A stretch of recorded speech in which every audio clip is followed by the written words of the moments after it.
In 2004, author Harry Dent said the Dow would break 40,000. Fast forward to author Mike Maloney, who says gold will hit $15,000 an ounce. If history repeats and gold covers the same portion of the currency supply that it covered in 1934 and in 1980, then we should be seeing prices around $15,000 an ounce or higher. When? I used to say between 2015 and 2020, but it just feels like, with all the financial problems that we're seeing in the world, that it's probably going to be sometime earlier than that, within the next 3 to 5 years. Now, 15,000 is an astronomically large number. How is it going to get there in just, even if you give you 10 years, 3 to 10 years? It sounds like an astronomically large number from today's starting point, the launch pad here.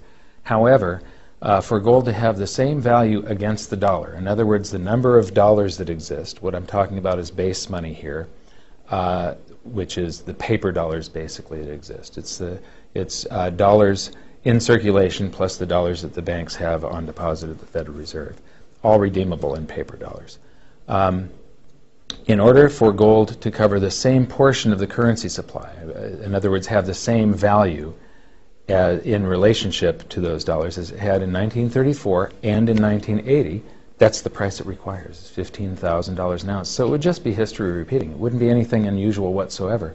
Mike counts currency supply as base money and outstanding revolving credit, meaning that the amount people spend on their credit cards and don't pay off counts as money in circulation.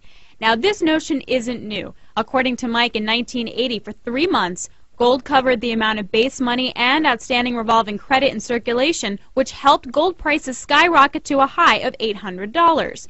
Also supporting higher gold prices in the 1980s was the Dow and gold's 1-to-1 ratio, and Mike thinks gold can do even better this time round. It'll surpass a 1-to-1 ratio. In other words, gold's price may be double the points of the Dow.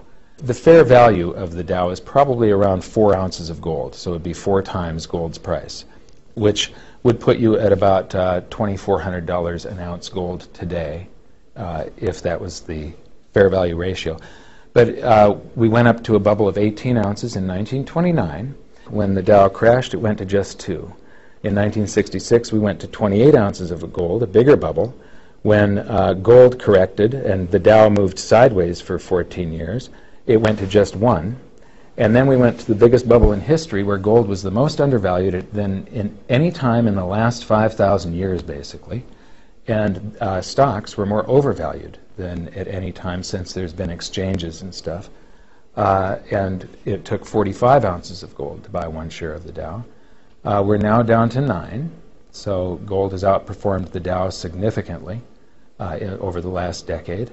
And we're probably on our way to the point where it'll be at least 1, but probably 1/2 of an ounce, which means gold's price will be double whatever the points of the Dow is. And this is just logic and math that I'm using. $15,000 is high, but what if I had told you back in 2000 that gold prices would be at $1,100 today? Alex Steele, The Street.